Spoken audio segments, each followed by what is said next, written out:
S'appelle l'intelligence émotionnelle et c'est un terme qu'utilise énormément Bernard Tellier qui doit se mettre au service selon vous du relationnel pour vous, hein, c'est hyper important.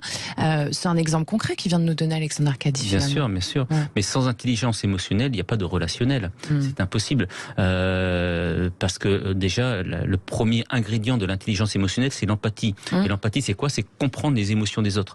Pour comprendre pourquoi cette personne elle est déçue, pourquoi elle est triste, pourquoi elle est contente, pourquoi elle est satisfaite, pourquoi elle n'est pas satisfaite, pourquoi elle tourne bien, pourquoi elle joue mal. Et à partir de là, il y a de la relation. Mais s'il n'y a pas cette intelligence émotionnelle, il n'y a pas de relationnel. Mais quand vous parlez de risques, c'est vrai que les risques sont différents entre vous et moi.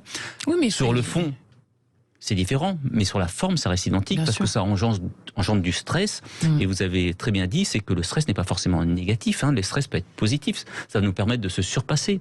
Et puis, je voudrais simplement remercier aussi quelqu'un parce que quand Alexandre a dit quelque chose, c'est que nous aussi, il y a des gens qui travaillent dans l'ombre au GIGN, le magasinier, le secrétaire, le mécanicien qui nous accompagne en mission.